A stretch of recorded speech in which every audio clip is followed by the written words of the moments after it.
dia, garotada do 7º ano, garotada esperta e ligeira. Preparem os materiais de vocês para que vocês possam acompanhar as habilidades e objetos de conhecimento de mais uma aula de geografia nesta manhã. Enquanto vocês se organizam, nós iremos desejar um bom dia para os professores, guerreiros e parceiros que já estão comigo no chatinho, estimulando essa garotada a continuar estudando. E sem perca de tempo, já vamos colocar na tela o tema da aula de hoje. Migrações no Brasil, uma aula inédita de revisão. E para ministrar essa aula e colocar essa garotada do 7º ano para pensar, do meu lado já está aqui o professor Antônio Russo. Bom dia, prof. Bom dia, professor Carlos. Bom dia aí aos alunos, aos professores e a todos aí que irão acompanhar mais essa aula de geografia, essa aula para os 7º anos aí do ensino fundamental dos anos finais. Nós vamos ter uma revisão de uma aula, né, que já foi dada para vocês, mas como o tema é de muita importância, né, então nós vamos falar aí de novo sobre a questão aí das migrações, mas antes, né, o professor Carlos vai passar aí a habilidade que nós vamos trabalhar hoje. O que nós iremos trabalhar hoje? Já anote aí, tira um print da tela. Identificar os processos migratórios internos e externos, reconhecendo as contribuições dos povos indígenas, africanos, europeus, asiáticos, entre outros, para a formação da sociedade brasileira em diferentes regiões brasileiras, e em especial no estado de São Paulo. Unidade temática, conexões e escalas. Objeto de conhecimento, formação territorial do Brasil. E aí, galerinha, já para vocês começarem a entender a aula de hoje, claro que é uma revisão, mas nós já iremos colocar na tela um vídeo. Preste atenção.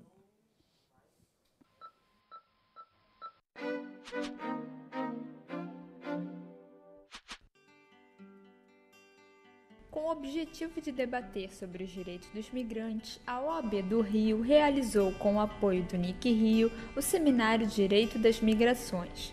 Entre os temas abordados estava o projeto de uma nova lei de migração, ainda em tramitação no Congresso Nacional, que busca substituir a Lei dos Estrangeiros de 1980. O objetivo do novo projeto de lei é substituir o Estatuto do Estrangeiro. Como eu estava te dizendo antes, o Estatuto dos Refugiados é muito bem considerado e não vai ser tocado. No entanto, o Estatuto do Estrangeiro atual data de 79 e 80, do período da ditadura militar, e ele é muito focado em segurança nacional e questão de mão de obra. Mas o projeto de lei se centra basicamente em mudar alguns dos paradigmas e das menções. Várias coisas são movidas em relação ao Estatuto do Estrangeiro. Ele deixa de ter segurança nacional como seu principal foco e deixa de ter a questão de mão de obra como seu principal foco. O encontro realizado entre os dias 4 e 6 de abril no Rio de Janeiro lembrou dos desafios para os migrantes no mundo e no Brasil. A preocupação com a questão migratória, da forma como nós estamos vendo hoje, ela começa a se aprofundar mesmo no Brasil a partir da questão dos haitianos.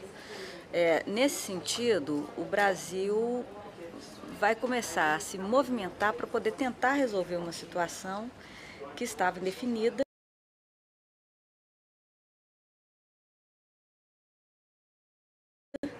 porque os haitianos não se encaixavam na categoria de refugiados, de acordo com a normativa internacional e com a normativa interna, e também não se enquadravam na condição de imigrantes,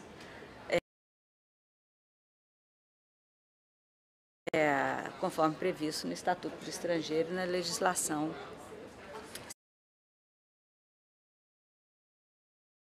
extravagante no território nacional. Então, é o momento em que, de fato, a imprensa vai começar a se ocupar mais. É a primeira vez que o Brasil vê, né, nesses tempos contemporâneos, uma chegada de um maior número de pessoas estrangeiras buscando trabalho e se instalar no país. Antes dos haitianos, nós já tivemos um grande avanço na questão migratória no Brasil, que foi, em 1997, a Lei de Refugiados. Essa legislação é uma legislação que regulamenta internamente a Convenção das Nações Unidas para Refugiados de 1951, a Convenção de Genebra, e ela é uma legislação muito importante e ela é um avanço de fato na nossa legislação interna em relação ao estrangeiro. Um dos primeiros problemas que a gente tem, um dos primeiros desafios, é abrir um canal permanente de diálogo com o imigrante. Como no Brasil, quem lida com o imigrante, no momento em que ele chega, é a polícia, é como se fosse uma questão de segurança, né? Então, imigrante é questão de polícia. Ele é imediatamente abordado pelo policial na sua chegada.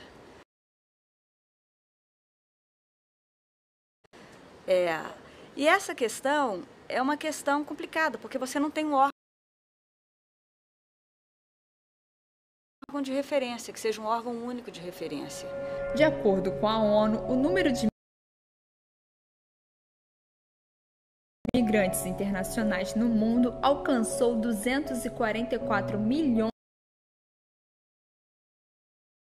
de pessoas em 2015. Apesar de o Brasil possuir um número muito baixo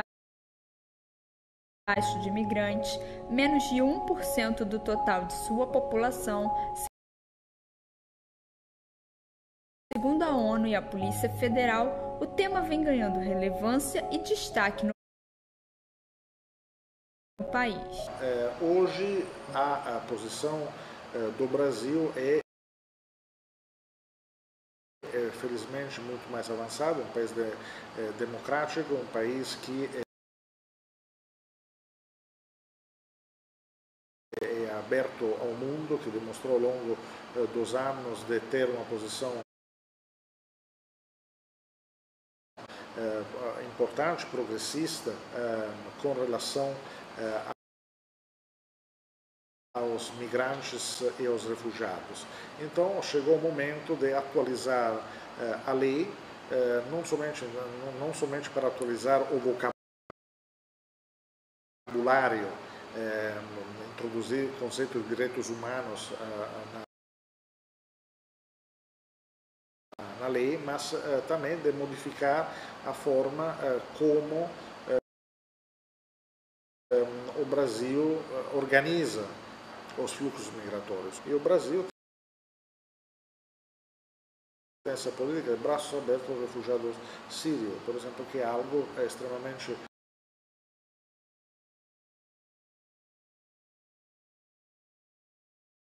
importante, simbolicamente, pelo menos, porque em termos absolutos ainda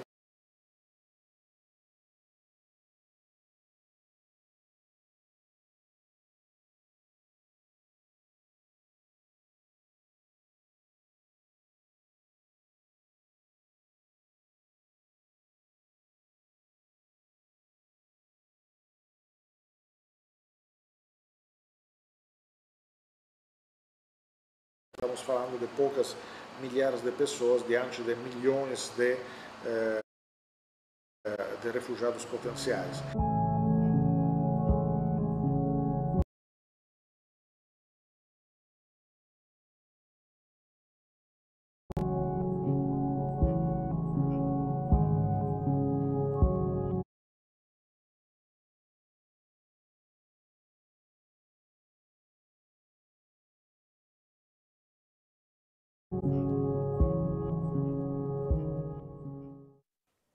Bom, é isso aí, pessoal. Então, esse vídeo a gente já tinha até mostrado na aula que a gente mostrou aí sobre a migração, né? Mas é sempre bom, né, colocar novamente, porque é um fato importante, né? Porque sai do Estatuto do Estrangeiro, né, que perpetuou bastante tempo, ele até fala, né, na época da ditadura militar, então se tinha uma outra visão, né, dos estrangeiros que vinham para cá. E aí depois, né, esse vídeo é de 2016, por isso que ela fala em projeto de lei. Essa lei foi sancionada em 24 de maio, né, de 2017, um ano depois, né, a Lei 13.345, que é a Lei de Imigração. Então, deixou de ser um estatuto para ser uma lei e, logicamente, né, permanecendo a questão aí de imigração, dos migrantes, né, os imigrantes que vêm para o Brasil e, principalmente, a questão aí dos refugiados, tá? Que a gente também já viu sobre essa questão aí, tá certo? Vamos ver as características de imigração? Então, vamos lá para a próxima tela. Então, temos lá processos migratórios. Então, temos aí o espaço, né? Ou seja, uma migração interna, que acontece aqui dentro do país, por exemplo, né? Saindo de um estado para o outro, de uma cidade para outra, ou ela é uma externa, né? De um país para o outro, né? E no caso das internas, nós temos aí a laboral, que é uma migração por trabalho, né? Que ela pode ser pendular. Quando a gente fala pendular, a pessoa mora num município, por exemplo, né, e vai trabalhar em outro município, né? Então, aqui o Carlos, por exemplo, ele é um exemplo claro, né, Carlos? Mora em Osasco e vem trabalhar em São Paulo. E vem aqui para São Paulo, 20 quilômetros. 20 quilômetros. Então, é uma migração pendular, né, no caso laboral de trabalho, porque você vai e volta, né? Que nem aquele relógio de pêndulo, né? Vai e volta, a mesma coisa. Por isso, a denominação de migração pendular. Aí nós temos o êxodo rural, que é quando a pessoa... sazonal, que é por períodos. Isso acontece muito nas áreas rurais, né? Principalmente em épocas de plantio, né? E também, né, da retirada do produto. O êxodo rural, que é quando a saída das pessoas das áreas rurais para as áreas urbanas. E o êxodo urbano, que é o inverso do êxodo rural, quando as pessoas saem, né, das grandes cidades, aí, principalmente, e voltam aí para as áreas rurais, tá certo? E aí temos aí, né, no espaço as externas, que ela pode ser intercontinental, né, ou intracontinental, ou seja, pode ser de um outro continente, né, da América para a Europa, por exemplo, ou pode ser aí da própria América, né, no caso é a América do Norte, América do Sul e América Central aí se deslocando.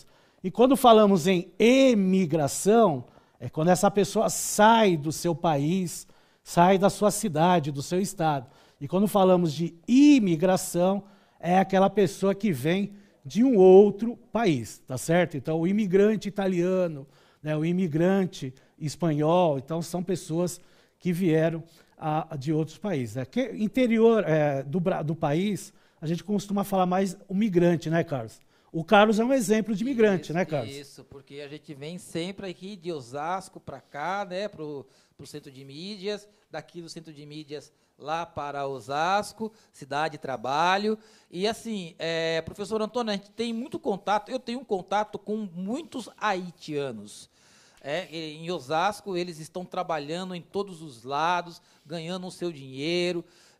Eles vêm para trabalhar, é isso que eles querem, trabalhar.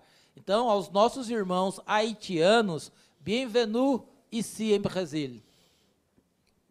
Você falou em francês, né? Isso, bem-vindo aqui no Brasil, isso, né? Isso aí, tem que colocar, né, a língua que falada. O professor aqui tem diversas línguas aí no seu currículo.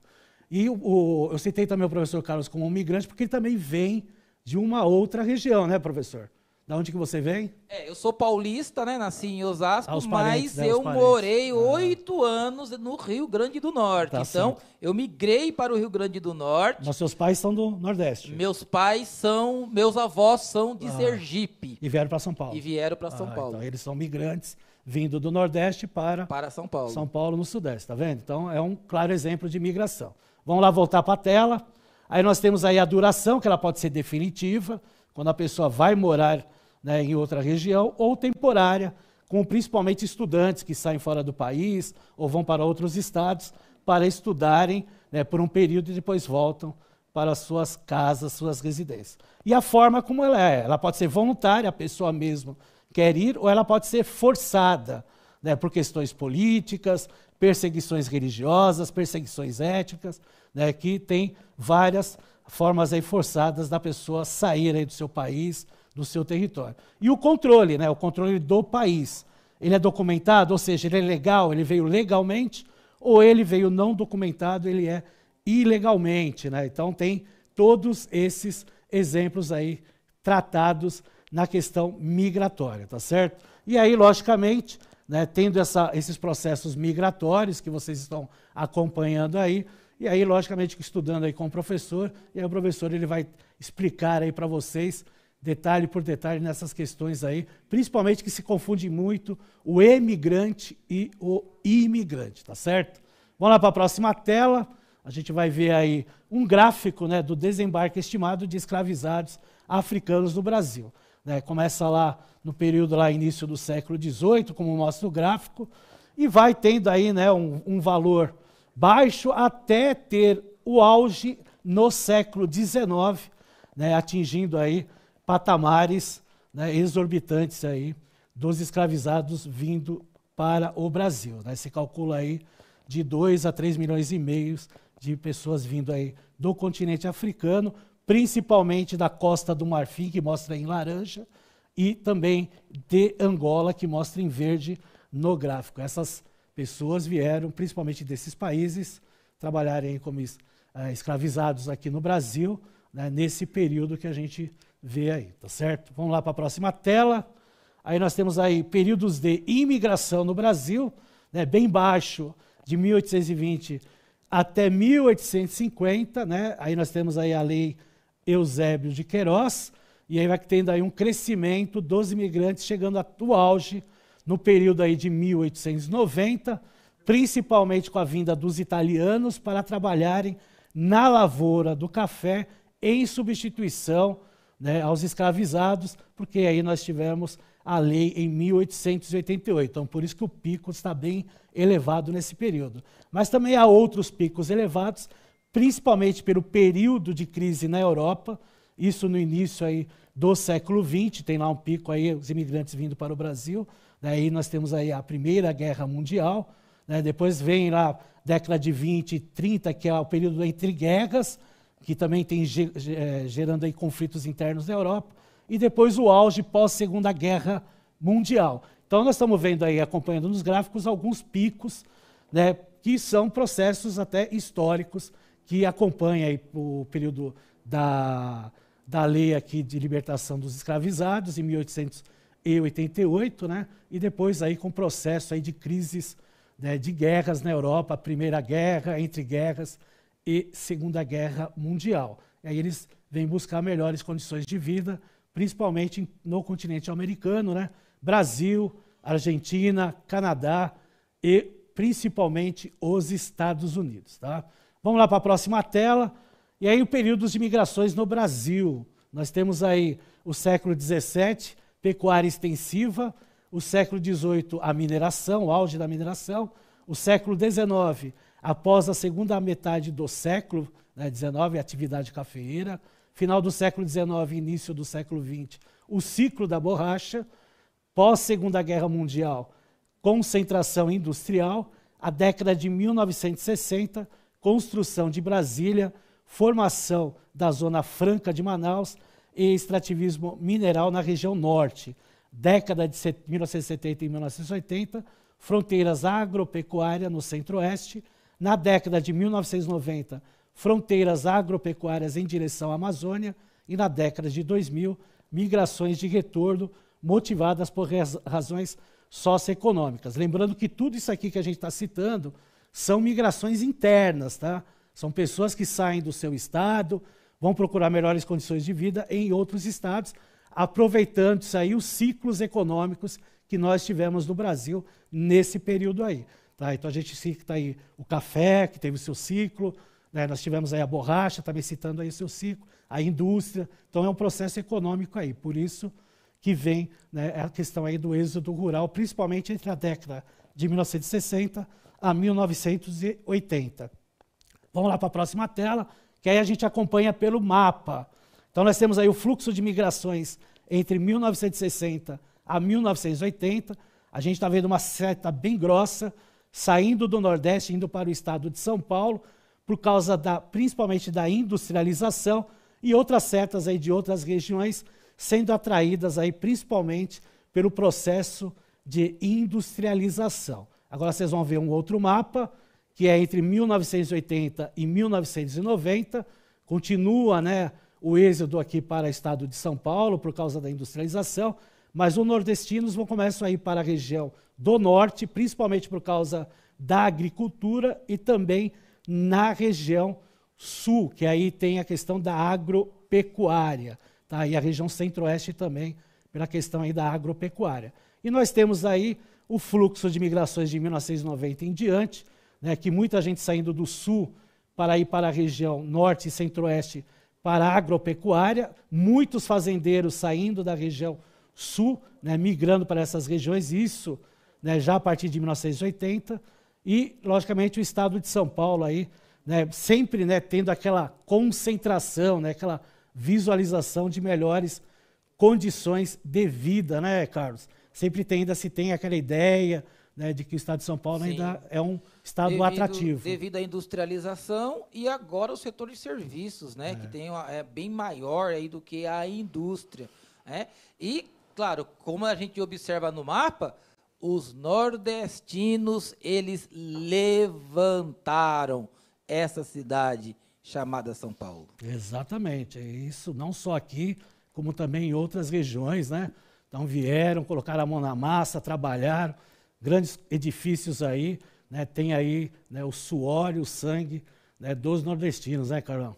Vamos lá para a próxima tela, que a gente vai ver aí a imigração por nacionalidade, começando entre 1884 a 1933. Então nós temos pelas cores, né, vermelho os alemães, né, o laranja os espanhóis, o verde claro os italianos, os japoneses em verde mais escuro, né, desculpa, os portugueses, né, no verde mais escuro, os japoneses aí no verde intermediário, né, e aí nós temos aí outros, né, mas principalmente aí vendo aí os espanhóis, italianos e portugueses, né, que tem lá a sua maioria em vários períodos, né, tendo aí em 1904 e 1913 a vinda aí de sírios e turcos, né, mas vejam a miscigenação de imigrantes que vem para o Brasil. E aí nós vamos ter uma outra tela, né, mostrando aí, né, os períodos, né, de 1945 a 1949 em azul, de 1950 a 1954 os portugueses e de 1955 a 1959 na cor verde, né, aí, desculpa, o período de 1945 a 1949 o azul, né, o laranja é o período de 1950 a 1954 e o verde de 1955 a 1959. A gente observa, né, que os portugueses, né, tiveram aí uma grande quantidade de vinda nos 3 períodos anotados aí no gráfico, né? Mas também temos aí uma grande quantidade de italianos e de espanhóis aí, né? Principalmente, né, os italianos aí 1950 a 1954, né, tiveram aí uma vinda maior aí nesse período aí, tá certo? Os portugueses aí dominando desde o início aí da colonização, né, tendo aí, né, algumas décadas que vieram menos e outras décadas que vieram mais. Certo, Carlão? Certo, galerinha. Agora é hora de dedinhos no teclado, atividade na tela. Observando o gráfico, qual povo imigrante veio em maior quantidade no período entre 1950 e 1954? Facinho para você. Dedinho no teclado, 2 minutos, já voltamos. Participe!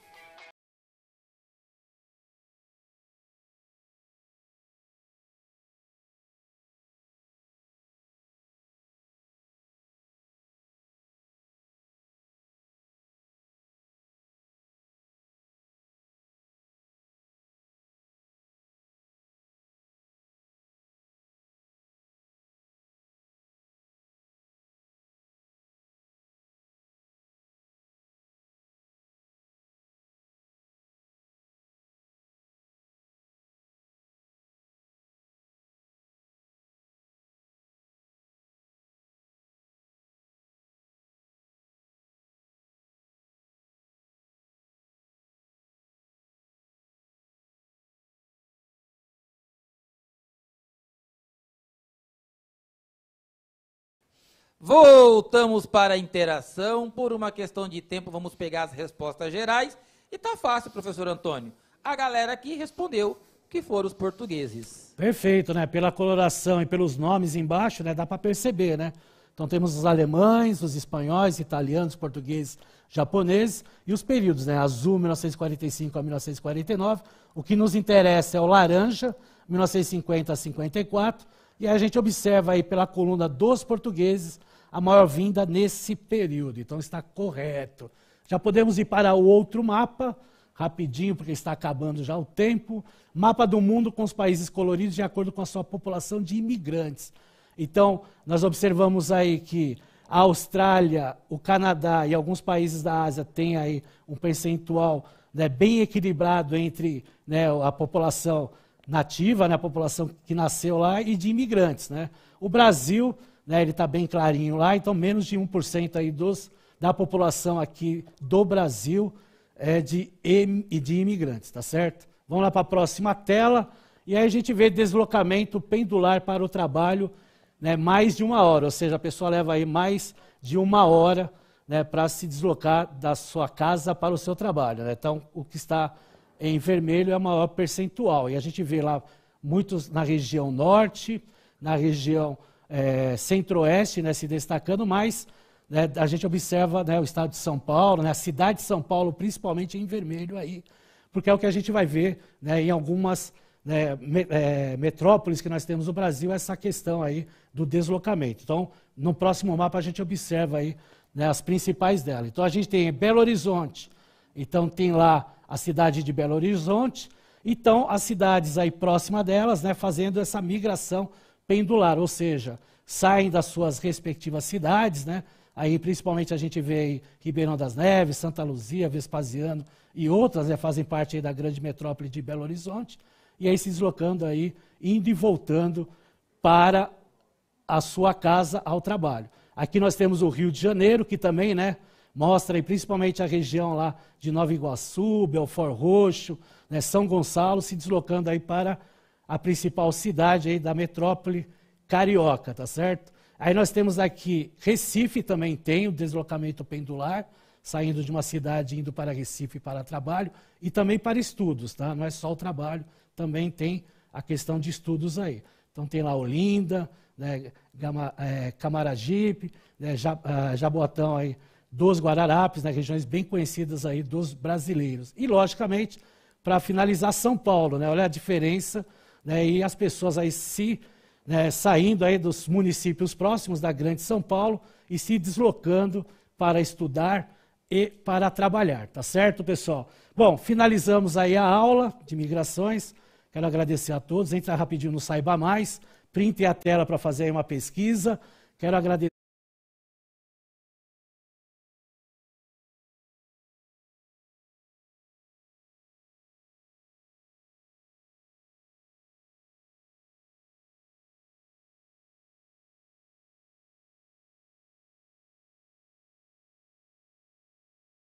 Agradecer a todos pela participação do chat.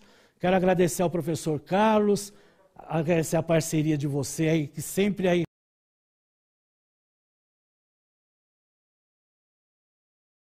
nos agradou na aula de geografia, participação positiva, um grande profissional e um grande ser humano, e foi um amigo que eu conquistei aqui no Centro de Mídias. Quero agradecer também a todos, desejando boas férias aí para vocês. Legal, galerinha, a aula terminou. Muito obrigado pelas palavras, professor Antônio. E lembre-se, galerinha, nunca negocie os seus valores, porque você vai deitar a sua cabeça no travesseiro e vai deitar em paz. Curta as férias e se preparem para a próxima aula. Legal? Em agosto, né? Avalie a aula no final. Tchau!